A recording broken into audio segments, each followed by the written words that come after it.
Semoga jadi anggota DPRD yang terus menjadi inspirasi warganya. Kita akan lihat keseharian beliau di YouTube channelnya, yaitu Ipan Wirata Channel. Jadi jangan lupa ya, jangan lupa nonton, kemudian jangan lupa subscribe dan jangan lupa like, dan terus ikuti kegiatan beliau yang sangat mudah. Jangan lupa tonton channel beliau, Ipan Wirata Channel.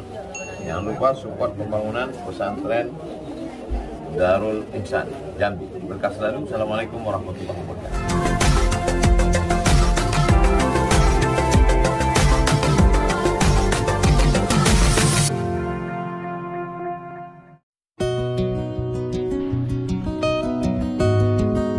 Assalamualaikum. Mau ke tempat Pak Amin, tapi nampak di sini pernah buku sini kan. Nilai izin wal Pak izin. Nah, izin wal izin. Mohon maaf lahir batin ya Bu. Ya Allah. Allah. Ya. Gimana kabar? Baik ya. Ayolah. Ini mau ke tempat Datuk dulu. Ya. Ya. Ya. Tapi masih lebaran kayak ini. Masih.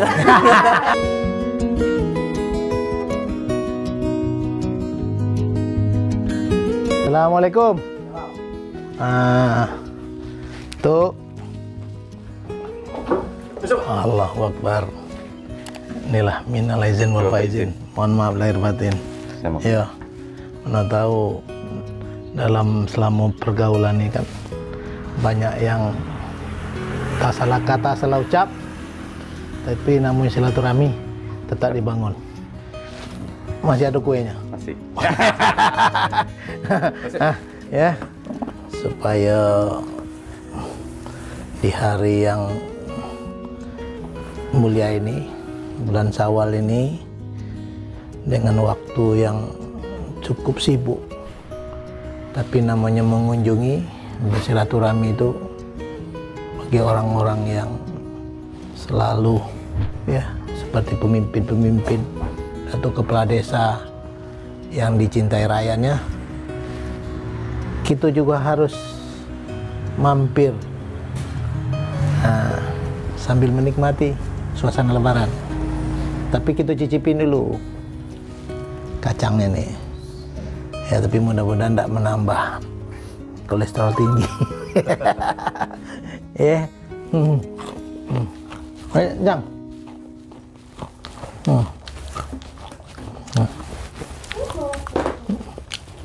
Jom adik makan.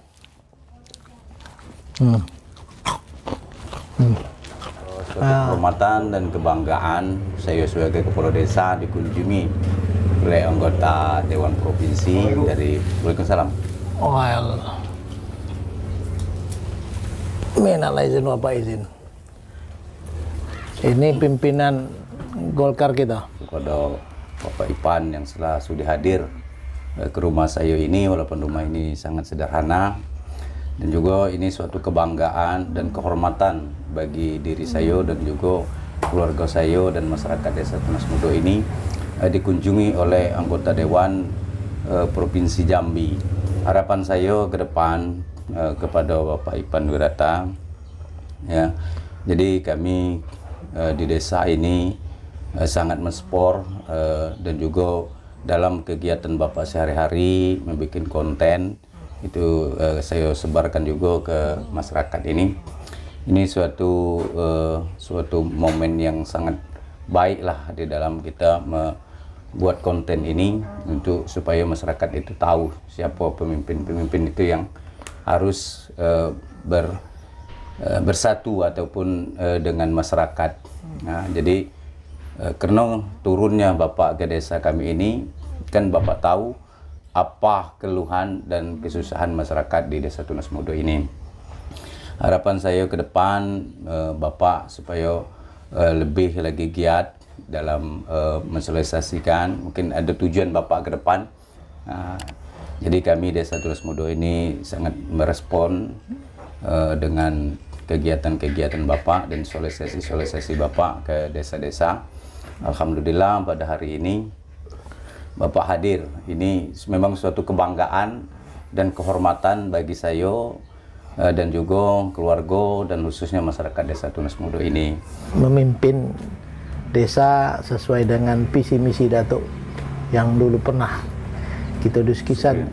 Kira-kira lah terrealisasi seperti apa, dan yang kemudian ini kendala-kendalanya apa, dan ya mungkin dari persentase yang bisa terlaksanakan apa yang menjadi baik itu umpamanya Datuk punya bantuan anggaran desa, bantuan anggaran dari provinsi, ataupun bantuan dari apa yang membuat kendala-kendala Datuk dalam memimpin desa, khususnya desa Tunas Mudo ini. Ya baik, untuk kendala itu di desa kami ini alhamdulillah tidak ada Pak. Dan juga yang terrealisasi kan visi dan misi saya sebagai kepala desa. Pertama kali saya ingin supaya desa Tunas Mudo ini lebih maju, dan juga masyarakatnya istilahnya agamis. Itu tujuan saya. Karena di desa kami ini alhamdulillah sekarang ini masyarakatnya sudah banyak yang agamis, sudah banyak yang mempelajari ilmu agama, dan juga beribadahnya alhamdulillah sudah meningkat. Dan juga kemarin alhamdulillah bantuan dari Bapak itu masalah dana pokir dari provinsi itu masjid. Hibah masjid ya. Hibah masjid itu sebanyak 50 juta sudah terrealisasi, dan juga sudah kami kerjakan, alhamdulillah sudah bagus masjid kami, nama tempat duduknya, juga bantuan-bantuan lain yang Bapak berikan kepada kami sudah terrealisasi. Jadi kami khususnya saya sebagai kepala desa dan perangkat desa dan juga masyarakat desa Tunas Mudo ini mengucapkan ribu terima kasih lah kepada Bapak yang telah bisa membantu masjid kami itu lebih megah lagi dari. Tapi tidak salah saya kan memang awalnya. Iya. Datuk bilang pertama sekali saya jadi kades. Kan pertama kan saya lah rutin sholat dari mulai terawih dulu kan. Ya. Tapi saya waktu itu rasa-rasa saya belum ada merasakan auranya di masjid. Ya, tapi Datuk juga nyampai, pokoknya Pak kalau saya jadi kades ini akan saya silap. Nah, berarti kan nanti kita mencoba nikmati tak? Ya. Saya mau pengen sholat Jumat. Kan itu tahunya kan begitu tak? Ya. Nah sekarang apa yang karena bicara agamis tadi, bagaimana Datuk mengukur ya artinya indikator bahwa before dengan afternya. Apa yang Datuk rasakan? Tadi Datuk lah membenahi masjid dengan bantuan dari ini. Sekarang realisasi terhadap masyarakat bahwa mereka tingkat ketakuannya tinggi itu di mana coba? Ya bagus. Jadi saya kemarin pas menyambut bulan suci Ramadan, saya mengadakan perlombaan. Itu dari ngurus jenazah, sudah itu tilawah. Itu ukuran umur berapa tuh? Kalau kemarin kan yang pertama sekali kami di MTQ Pak. Alhamdulillah desa Tunas Mudo ini itu dapat juara 3 harapan. Jadi kami kan tidak disangku juga 11 kami dapat piala kan. Alhamdulillah kami 11 dapat piala. Karena anak-anak di sini ini kan madrasah sudah saya bangun. Jadi pesantren pun ada di sini kan.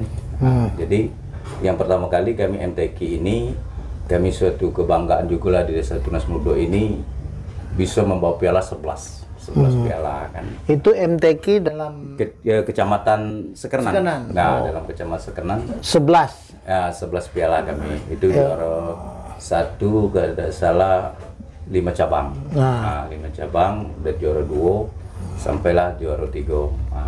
Itu yang pertama sekali saya merasakan bahwa desa ini Allah akan menurunkan barokah. Jadi agamisnya sudah tercapai. Sudah itu saya menyambut gebiarnya bulan suci Ramadan. Jadi ibu-ibu pengajian 5 RT ini kami adakan perlombaan Pak. Dalam perlombaan itu dari ngurus jenazah, mandikan jenazah, sudah itu doa, sudah itu hafalan Yasin, Al-Quran, itu banyak cabang-cabangnya. Jadi alhamdulillah lah di desa kami ini saya rencana kan ke depan ke depan itu memang saya akan terus saya lanjutkan dalam kegiatan-kegiatan agama ini. Nah, dan juga di desa ini alhamdulillah anak-anaknya sudah jauh lah daripada perbuatan-perbuatan yang tidak kita inginkan itu kan. Sudah tuh desa kami ini termasuk desa aman, tentram juga kan. Karena saya ini mungkin habis ini bulan ini saya akan mengadakan istilahnya itu untuk latihan ataupun pelatihan di desa saya ini. Pertama kali itu masalah mengurus jenazah, karena pengurus jenazah ini memang susah kan.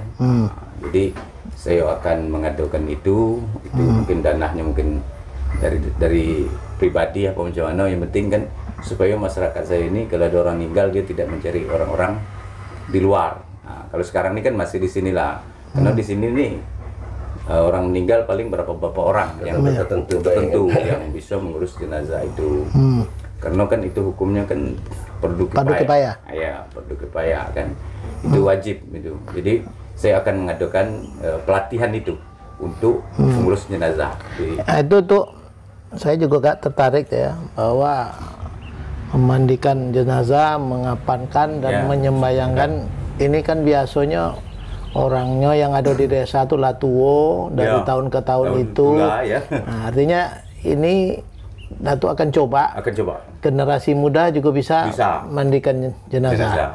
Bisa mengapanin dan tidak ada takut lagi. Nah, ini lah kelihatan dengan pelatihan-pelatihan inilah lah dicoba untuk orang-orang tuh mulai. Dia kan sekarang gini, dia kan yang ikut perlombaan kemarin tuh, jadi anak-anak itu kan belum begitu paham.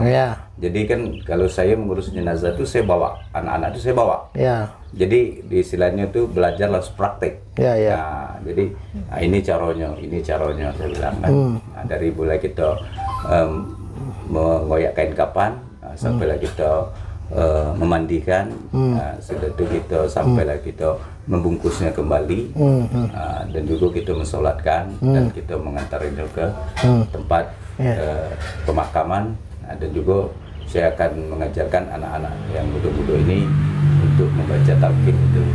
Jadi talqin itu kan memang hukumnya sunnah. Sunnah, tapi kan itu kan bermanfaat juga kan, daripada kita ini itu kan Al-Quran juga, talqin itu Al-Quran, tapi hukumnya sunnah itu kan. Sekalian mendoakan. Mendoakan daripada orang yang meninggal. Itu berapa orang lah yang ikut lomba itu, berapa orang kemarin? Kemarin itu kami setiap RT. Nah, jadi total semua RT udah ada pasukan untuk memandikan jenazah, mengapani dan menyolatkan. Nah, itu waktu ada masyarakat meninggal itu mereka ikut terus. Saya bergabung lah. Orang-orang itu. Dan dia berarti kira menurut Datuk tahun berapa dia bisa lah dilepas itu loh. Umpamanya kan ini kan kalau kita tahun pertama pelatihan, tahun kedua pengalaman langsung. Nah, ini kira target Datuk. Saya kan rencanakan tahun ini, selesai tahun ini akan anak-anak itu kan bisa dilepas. Karena dilepas, karena kan saya pun rencana saya ke depan setiap pengajian ya dalam 1 minggu ke RT itu saya hadir di situ.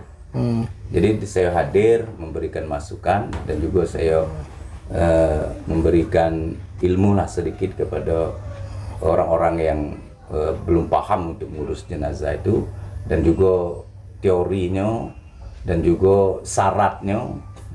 Itu kan orang kan banyak yang mengurus jenazah ini pertama kali jijik, mental keberanian. Nah, itu yang harus saya tanamkan kepada warga, itu harus saya tanam itu. Kalau itu tidak bisa. Kalau dia sudah menyatu, insya Allah dia bisa saya lepas. Tapi kelihatannya gimana? Bisa lah, dan sekarang sudah mulai kelihatan nampak. Ya, sudah mulai nampak lah kan. Jadi setiap saya mengurus jenazah, saya panggil sini, saya bilang. Kita di sinilah belajar langsung praktek, saya bilang. Itulah berapa jenazah tuh? Kalau itu hitung-hitung selama ada pelatihan yang langsung praktek lapangan lah berapa banyak? Oh, kalau itu sudah banyak juga lah, Pak. Lah habis. Kemarin terakhir Sabtu kemarin. Ada puluhan. Nah, ada puluhan lah Pak. Ada puluhan. Jadi apresiasi ya. Jadi inilah dalam kunjungan safari saya tidak secara menyeluruh kegiatan ekonomi aja, ya enggak UMKM aja. Tapi di sini ada sesuatu hal yang agak apa ya? Agak suatu hal yang baru dan perlu dikembangkan. Orang belum pernah berpikir mati. Ya. Tapi Datuk Kepala Desa sudah mempersiapkan ya perencanaan mati. Bagaimana cara ngurusnya. Dan bagaimana masyarakatnya juga akan ya kalau meningkatkan imtak itu yang seperti. Cuman yang paling kita doakan ya istiqomahnya itu kan. Nah, menurut Pimdes saya apa yang dilakukan Datuk tadi apa sekedar cerita atau memang ya saya kan harus juga menanya. Iya tak? Itulah guna Pimdes saya Golkar apa yang dilakukan Datuk Kepala Desa itu perlu juga kontrol. Kemudian kalau dia bagus ya kasih reward. Nah kalau tidak bagus ya itu yang kita kurang desa disampaikan. Nah jadi apa yang disampaikan tadi menurut Pimdes gimana? Ya yang jelas saya tidak mau berbohong, tidak mau mengada-ngada. Yang nampak di mata saya, yang tahu di saya, yang terdengar di saya memang yang dibuat Datuk itu sebagian yang saya tahu memang terjadi itu Pak. Memang dilakukan seperti yang ada perlombaan kemarin, masalah jenazah juga ibu-ibu Yasin kemarin, karena itu acaranya ke di masjid. Ya, jadi semua orang tahu memang itu ada dilakukan. Juga masalah agama juga yang kita Datuk di memang ada peningkatan di Tunas Muda ini, terutama jemaah-jemaah kami di masjid. Alhamdulillah.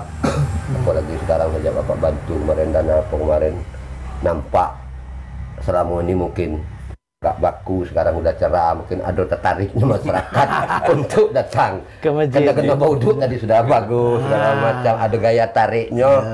Karena dilakukan oleh Datuk kemarin ya alhamdulillah. Apalagi Datuk adanya bisa jadi imam, bisa ya, ngali kubur, sama-sama lah di sana bangun masyarakat. bikin pengairan yang itu. Normalisasi nih. Udah jalan belum? Belum. Nah sekarang apa yang pasca pembangunan yang lah jalan? Pertama kali kami kan irigasi. Nah, kita tengok di mana yang bisa kita tengok? Inilah belakang ini. Iya. Lah ada sawahnya. Dia baluran.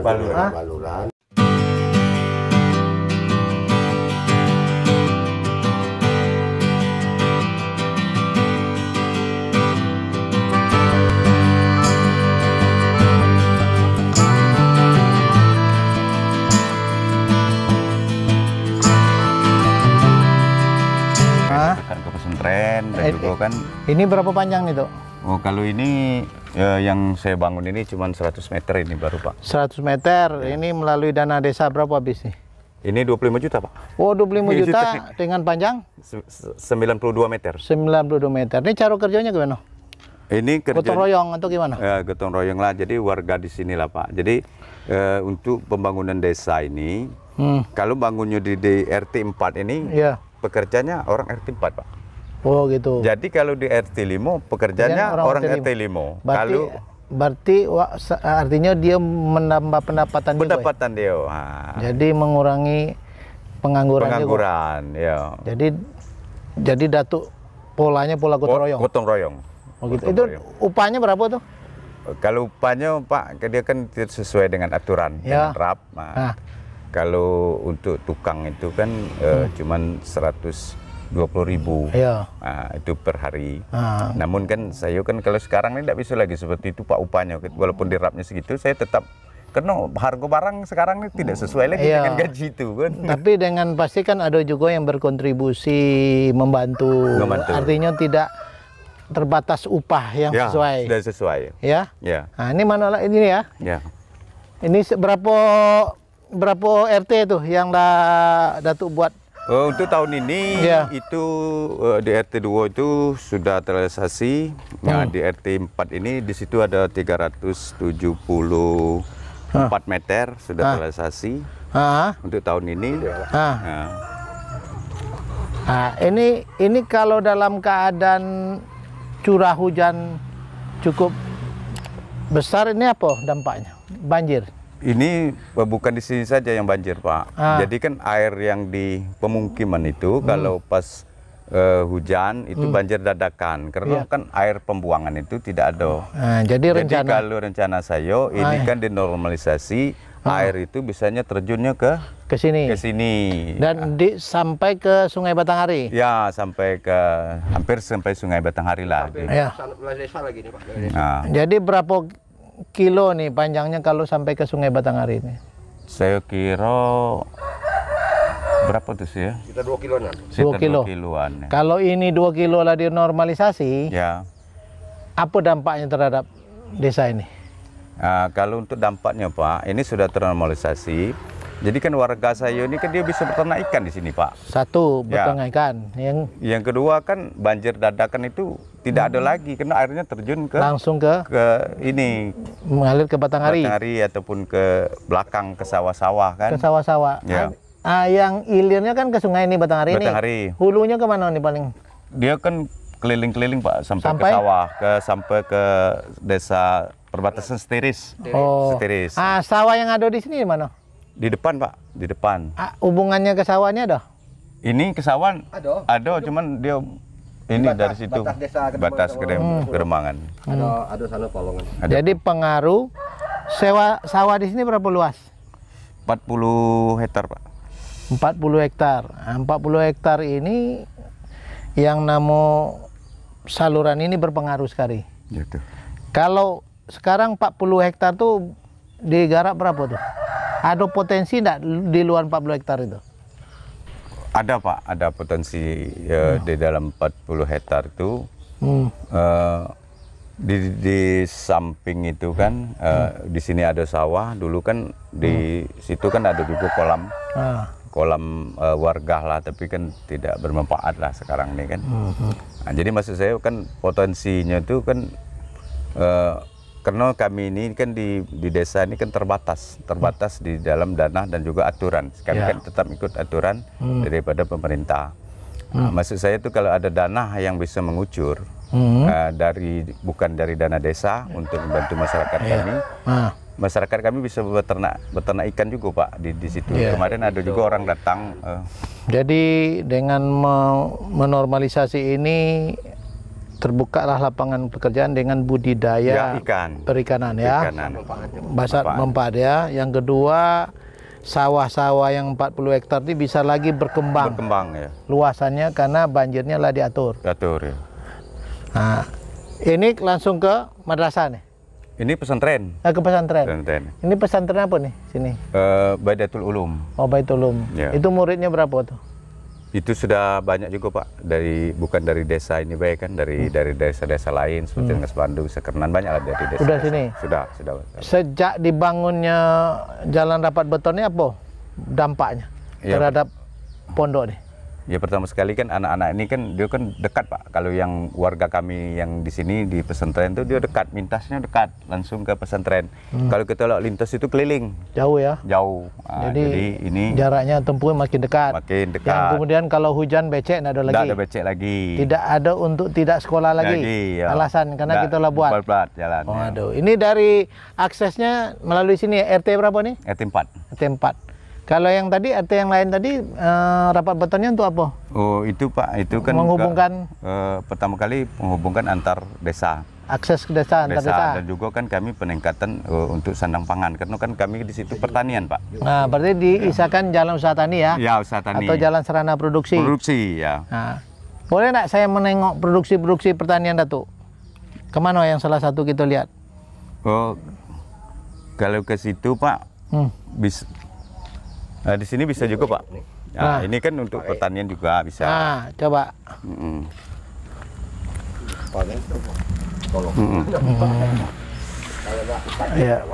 Ya. Nah, ini salah satu tuh ya. Ya. Itu punya siapa nih tuh? Ini punya warga lah Pak, warga sini kan. Nah, jadi berpengaruh lah ya, dengan adanya dibuat rapat beton dan dengan dia bertanam apa nih? Ini hortikultura ya? Ya, kisi. Apa namanya?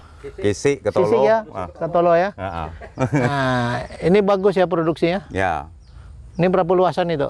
Ini dari berapa begitu luas Pak? Paling-paling ya sekitaran 20 tumbuk, 30 tumbuk kan. Di, Jadi di yang tempat lain banyak juga yang seperti ini ya? banyak Pak, banyak Pak. Ini salah satu jalan usaha tani ya? Ya, usaha tani. Jalan sarana produksi. Yang lain berarti daerah persawahan itu ya? Persawahan ya. Jadi dengan berbincang dengan Datuk Kepala Desa Tunas Muda, ya banyak tadi dia menceritakan bahwa hasil dari pembangunan yang berdampak ya terhadap ekonomi kerakyatan, baik itu daerah perkebunan, daerah pertanian maupun daerah budidaya perikanan.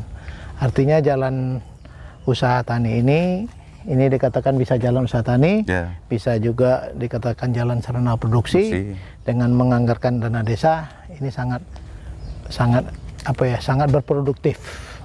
Nah, jadi dan kemudian tadi dari segi visi beliau masalah agamis kan kita udah dengar betul bahwa bagaimana masyarakat ya anak-anak muda ya Pak, yang mau membuat kegiatan memandikan jenazah, menyolatkan jenazah dan juga menggali kubur.